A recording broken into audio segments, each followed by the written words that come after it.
Alors nous sommes arrivés donc Daf Kaf Bet de Nazir pour le dimanche 29 Elul HaMim Erev Rosh Hashanah Shetavo Alenu Netova Livracha Be'ezrat Hashem. Donc première ligne Kaf Bet de Nazir. Tashema. Alors nous étions dans la question, est-ce que le mari quand il annule le vœu de sa femme Baal Megaz Gayez ou bien Me'akar Akar?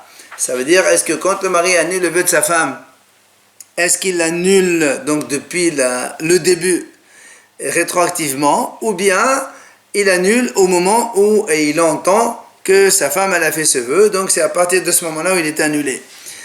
Donc soit Megaz Gayez, c'est-à-dire il annule maintenant, soit Me'akar Akar, c'est-à-dire il enlève complètement de son origine depuis le début, comme la Hatara des Hachamim quand ils le font. Tashema, donc la Gemara va essayer de répondre. Aisha Shenadra Benazir Venetmet. On a vu donc une femme qui donc a fait un vœu d'être Nazir. Et après elle est devenue Tmemet. Et la Bala. Après son mari lui a annulé son vœu. La Gemara dit elle amène le Korban Hatat, Off, mais pas le Korban Ola. Nous savons que quand un homme ou une femme font un vœu de Nazir, après ils sont à Mémet, ils doivent apporter, donc après les 7 jours de Toum'a, 2 oiseaux, Hatat Ola, et un agneau un aïl pour Hacham. Donc ici, la Gemara nous dit, elle amène Hatat Off et pas Ola Taof. Alors la Gemara dit, si tu penses que le mari, quand il annule à partir du moment où il entend seulement, alors tu as été nommé Ola Taof, elle devrait amener aussi Ola. Pourquoi elle n'amène pas Ola? Puisque quand elle était Tme'a, le mari n'a pas encore annulé, donc elle était déjà redevable de ce Korban avant. Alors pourquoi elle n'amène pas Ola, elle amène seulement Hatat? Alors la m'a dit, et alors, qu'est-ce que tu veux dire? Tu veux dire que puisqu'elle n'apporte pas Korban Ola, donc le vœu est annulé de son origine. Alors dans ces cas-là, Hatat Avnami la taïté.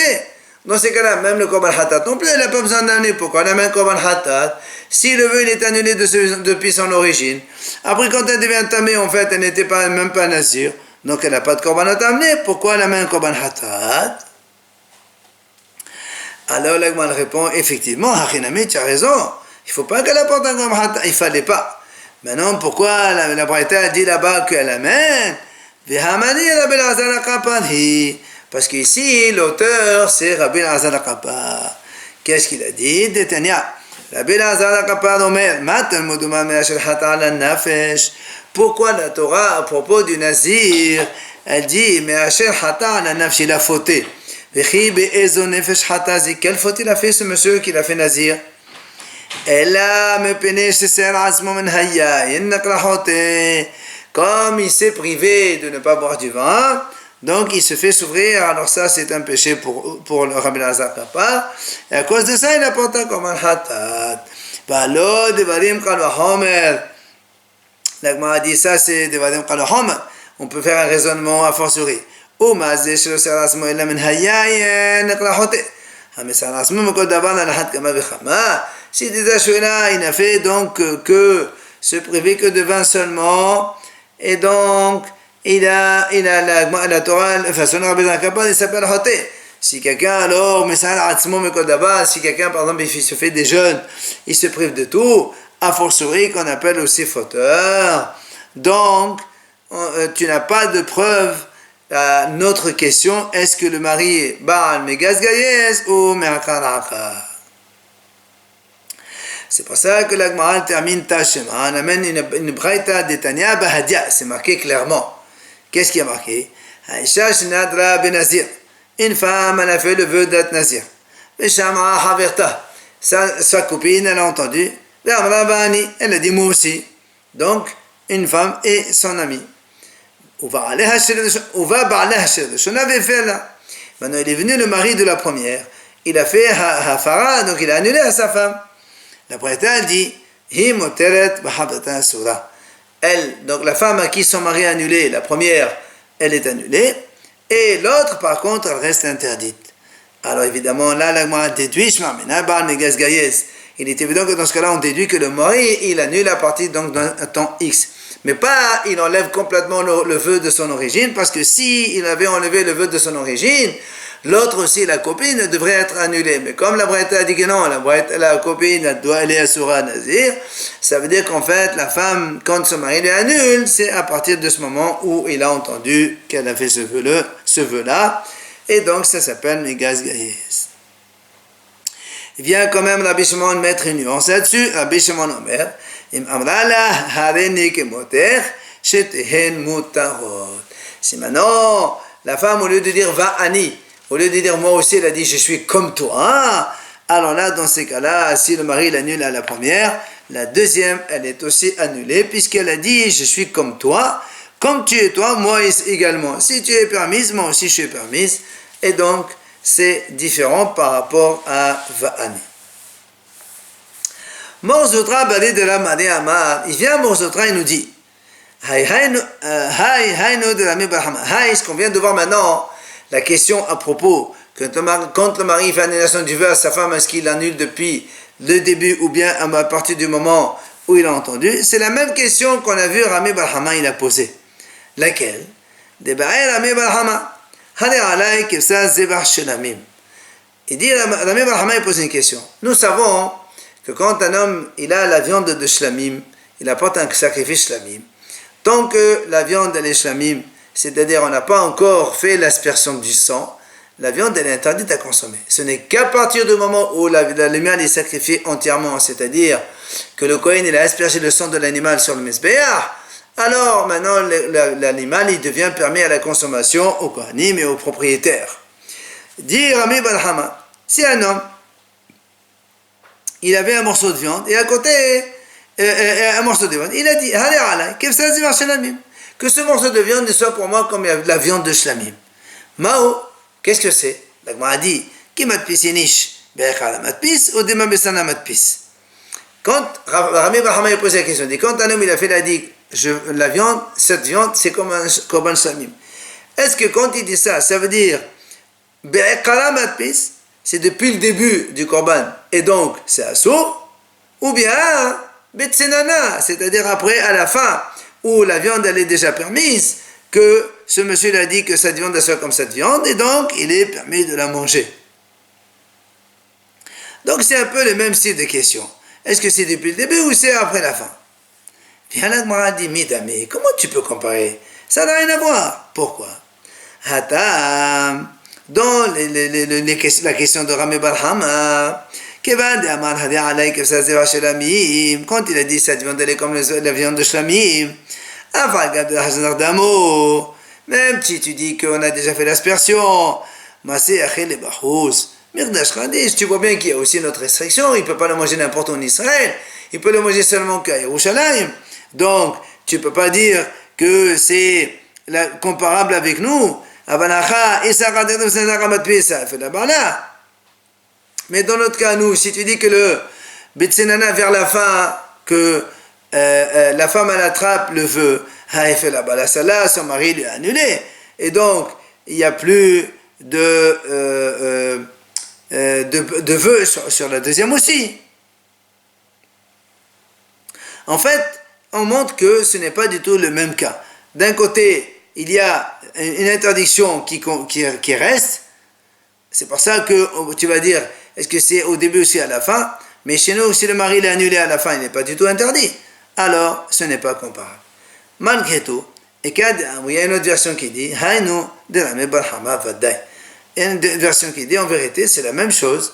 Et donc, de la même façon qu'on a répondu à notre braïta que le mari Megaz Gayes, c'est-à-dire donc vers la fin qu'il le fait, là aussi c'est pareil, on peut dire pour le vœu, le nèdre qu'il a fait le monsieur pour s'interdire cette viande. Vient la Gemara, Amra là elle pose une autre question. Amra là hadin nizra be'akvir. Mahu. La Gemara dit ici une femme elle a fait le vœu d'At Nazir. À côté d'elle sa copine elle lui dit moi be'akvir. Elle a employé le mot be'akvir. Alors la Gemara dit qu'est-ce que signifie ce mot? Est-ce que hadin be'akvir be'cholam el-tabi sharia ou dit qui me qamed les femmes la bala be'asira?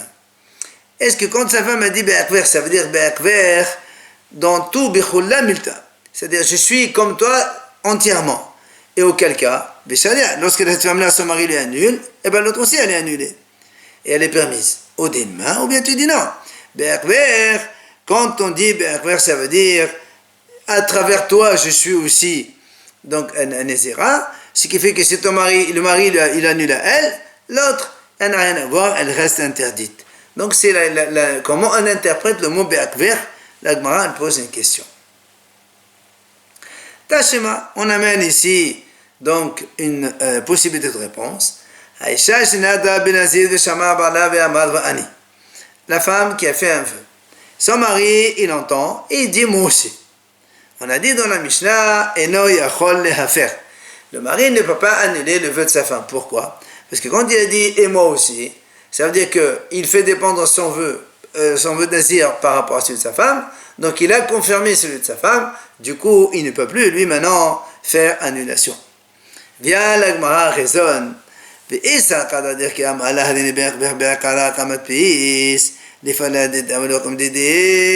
Si maintenant, parce que nous on suppose que le va'ani c'est comme be'akver. Si tu me dis que le be'akver c'est be'akala kamatpi, ça veut dire que c'est au début seulement. D'accord? Dans ces cas-là, pourquoi on a dit que le mari il ne peut pas annuler? Les femmes là, les dédains, il peut annuler pour sa femme à partir du moment où lui il a pris. Mais donc, et puis lui, il peut continuer à faire, il peut commencer à faire son vœu. Pourquoi on dit qu'il ne peut pas annuler? Si quand on dit qu'il ne peut pas annuler, ça veut dire que comme il a confirmé le vœu de sa femme depuis le début, alors on ne peut plus l'annuler. Mais si quand on dit il annule, c'est maintenant qu'il annule, alors il peut très bien annuler celui de sa femme et lui prendre le vœu, c'est pas un problème. Et là, donc on est obligé de dire en fait, pourquoi la Mishnah a dit que le mari ne peut pas annuler? Parce que quand il a dit Vani, ça veut dire Berber, c'est Bechola Milta. Et comme il a confirmé le vœu de sa femme, donc il ne peut plus l'annuler. Car c'est pour cela, il ne peut pas annuler. Par contre, donc si on conclut que c'est dans tout le vœu, il est matpis, ça veut dire que l'homme il tient surtout le vœu. Alors là aussi, une femme, quand elle dit Hanel Berber, il a même moteret, et la femme, donc son mari l'annule, alors là aussi, l'autre aussi, elle est annulée. Donc, on voit ici, Bechola Milta Matpis. C'est la réponse qu'on vient donner. Viens là, moi, dis-nous là. Léolam Bechola Matpis, je peux te repousser. Je peux te dire que Léolam, que c'est Bechola Matpis seulement. En vérité, donc, le mari, quand il annule, il annule la femme à moitié. Et, donc il fait dépendre son vœu depuis le début. Et donc, en vérité, il aurait pu aussi être méfier à sa femme, parce que nous, on a dit, il n'a rien à faire. En vérité, il peut. Parce qu'on a dit, qu'il n'a qu'à matpis le sien, et libérer sa femme. Alors, pourquoi on a dit dans la Mishnah, il ne peut pas? Et comme il lui a dit Vani, mais c'est comme si il lui a dit c'est Qayam, il a confirmé le vœu pour elle, c'est pour ça qu'il ne peut pas annuler maintenant. S'il fait Hatara sur Ahakamato, sur sa confirmation, bah c'est méfère, il peut annuler, mais là sinon il n'y a pas de possibilité. Dernière idée de notre Mishnah, Hareni Nazir Ve'at Ve'amra Amen, Meferet Shela Ve'shelo Qayam. Si un homme, il dit, je fais le vœu d'être nazir. Il dit à sa femme, et toi? Et la femme a dit, Amen, donc elle confirme. Alors, nous on a dit, puisque c'est comme ça, Meferet Shela, il peut annuler le vœu de sa femme. Par contre, Ve'shelo Qayam, c'est le sien, il ne peut pas annuler, donc ça va de soi. Viens là, Gemara pose une question. Pourtant, on a une praïta qui dit, si un homme dit, je suis nazir, et il dit à sa femme et toi, et elle dit Amen. Tous les deux, c'est un sourd. Comment tu me dis dans la Mishnah, c'est marqué qu'il peut annuler celui de sa femme, et là on te dit non, c'est pas possible, il peut annuler personne quand elle dit Amen. Et la Braïta continue, si maintenant la femme ne dit pas Amen, tous les deux sont moutards. Pourquoi? Même lui, il n'est pas nazir, parce que quand il lui a dit, voilà, je fais un nazir, et toi, est-ce que tu veux faire nazir avec moi? Sous-entendu que si elle fait, lui aussi, si elle ne fait pas, lui non plus. C'est pour ça que si elle dit pas Amen, on a dit tous les deux, ils sont moutards.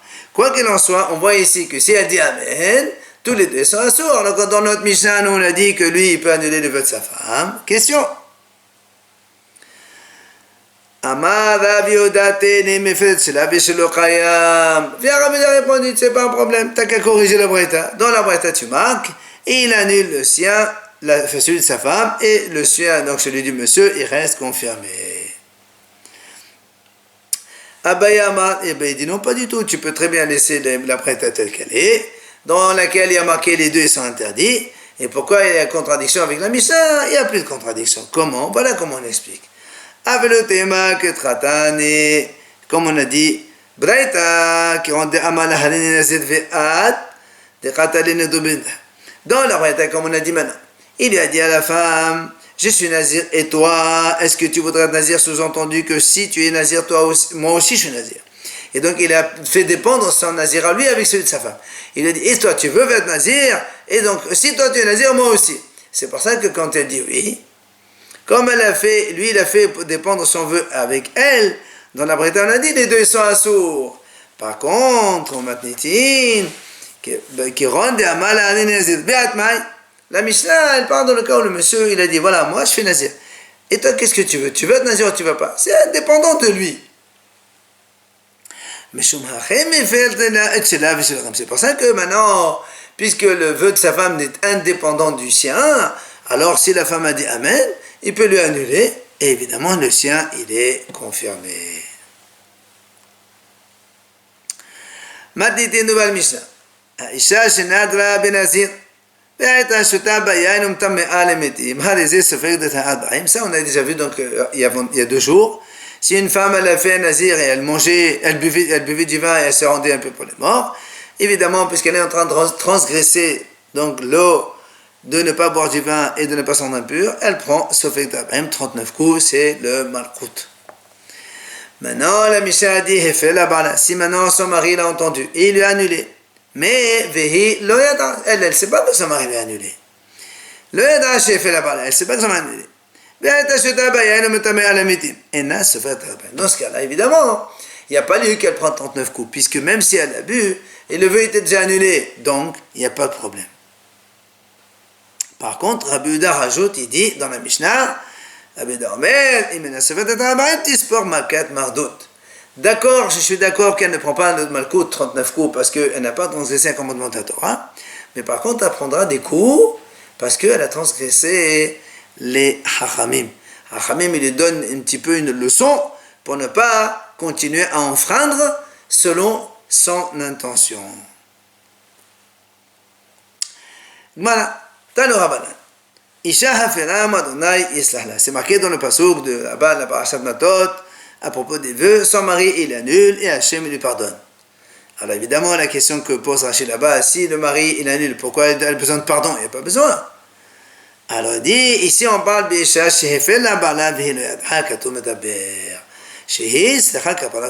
il dit, on parle d'un cas justement celui-là, qu'une femme elle a fait un vœu, que son mari lui a annulé, mais qu'elle ne savait pas que son mari a annulé, elle a transgressé son vœu.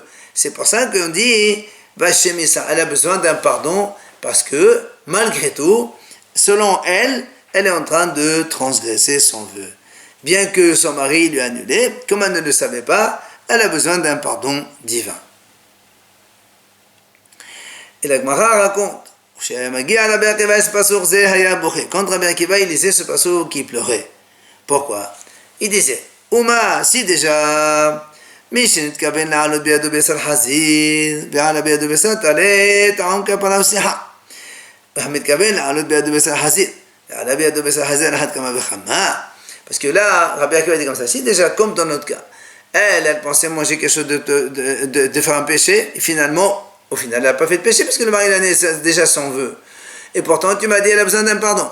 Alors, on compare ça à un cas où un homme, il comptait manger de la viande de cochon. Finalement, c'était pas de la viande de cochon, c'était de la viande cachère. Et donc, avec ça, tu dis qu'il faut qu'il soit pardonné. Alors, a fortiori, quand un homme, il a l'intention de manger de la viande de cochon, et effectivement, il mange de la viande de cochon. A fortiori, combien il doit être pardonné.